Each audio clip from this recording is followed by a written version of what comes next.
Hey y'all, we're just one day away from Tennessee playing Georgia. 7:30 kickoff down in Athens, Georgia. I've already gave you my preview and prediction for this game. I think Georgia wins a very low-scoring game, but I still think Tennessee has a 35 to 40% chance of winning this game. Tennessee still has a very good opportunity at winning this game because honestly, Tennessee has some matchups that are in their favor. But anyway, I'm going to talk about 5 things that I think Tennessee needs to do if they want to pull this upset against Georgia this weekend. And Georgia right now is like a 9.5-point favorite, so this definitely would be an upset if Tennessee can win this game. The first thing I want to talk about is that Tennessee must win is the turnover margin. This is definitely something Tennessee can win. Georgia this year is 88th in turnover margin. They're -3 in turnovers. Carson Beck has thrown 7 interceptions in just the last 3 games, and he's got 12 interceptions on the year. And they had a lot of fumbles in the Ole Miss game too, so they're not taking care of the football. Tennessee has not been amazing, but they're 37th. They are +4. So Tennessee has been better this year than Georgia. Tennessee must win that battle this weekend and be ahead of Georgia in the turnover margin if they want to win that game. So that's the first thing. The second thing that I think Tennessee must do is they have to get to Carson Beck. Now, Georgia's offensive line has not done horrible protecting him, as if you look at the stats, but he's been pressured a lot. And that offensive line has not had a good year. They've been injured, and they're hobbled this game. They've not been run blocking well, pass blocking well.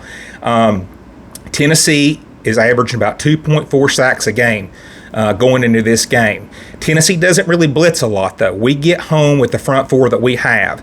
We must have a monster game from James Pierce, Omar Norman Lott, and company to win this game. I think we need at least 3 sacks to win this game. Got to get after Carson Beck, and that's something we can definitely do.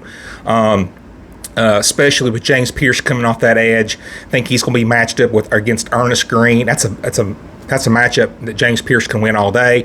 I think Omar Norman Lott's going to be probably matched up against Tate Ratledge. He's hobbled. That's a battle he can win. Our defensive line is amazing. That is something that we have to absolutely own in this game. So anyway, 3+ sacks from the defensive line linebackers. We got to get after Carson Beck, okay? It'll cause a lot of chaos. The third thing is we've got to keep Georgia under 100 yards rushing. Georgia's not a good run offense this year. They're really awful, honestly. 104th in rush offense. They're only allowing 100. They're only averaging 124 yards per game. Tennessee is 9th in rush defense, only allowing 100 yards a game. So this is something that Tennessee can definitely limit Georgia in, keep them in 3rd and long situations, 2nd and long, and that way we can tee off on Carson Beck and maybe put him in some situations where he creates turnovers, makes bad decisions, or just not sustain drive. So that's the third thing. We got to keep them under 100 yards and keep that Georgia offense in very long situations and put them in susceptible situations to create turnovers. The fourth thing that I want to talk about is Tennessee has to be able to run the ball for over 150 yards in this game if they want to win, in my opinion. Now, Tennessee is 9th in running the ball, but I think a lot of that's just because of the volume. Samson is getting hit a lot of times, maybe at the line of scrimmage or even a yard out. The run blocking's not been great this year. It's really the pure will and determination of Dylan Sampson that's really created these stats. They're going to have to block better this game. And they're going to have to run for at least 150 yards, I think, if Tennessee wants to beat Georgia in Athens this weekend. I think our pass game will be limited.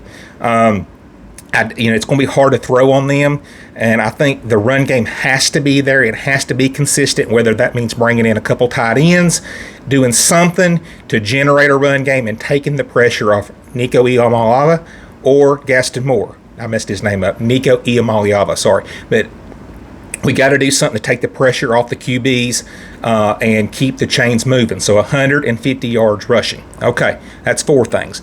And the last thing that I think we got to do is we just can't dink and dunk the whole game. Georgia is they're going to hone in on that, and they're just going to stop our drives. We have to have a deep threat to keep them honest so they're not loading the box and just shutting us down. So I think we have to, at a minimum, have at least 2 plays that are at least 25 yards or longer in this game, and that's a minimum.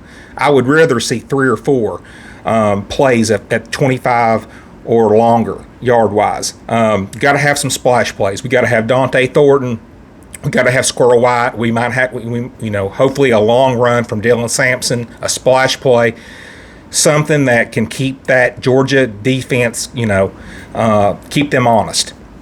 So anyway, that's the 5 things that I want to talk about in this game. I already gave my preview and prediction. I do think Georgia wins a low-scoring game, but Tennessee can definitely win this game.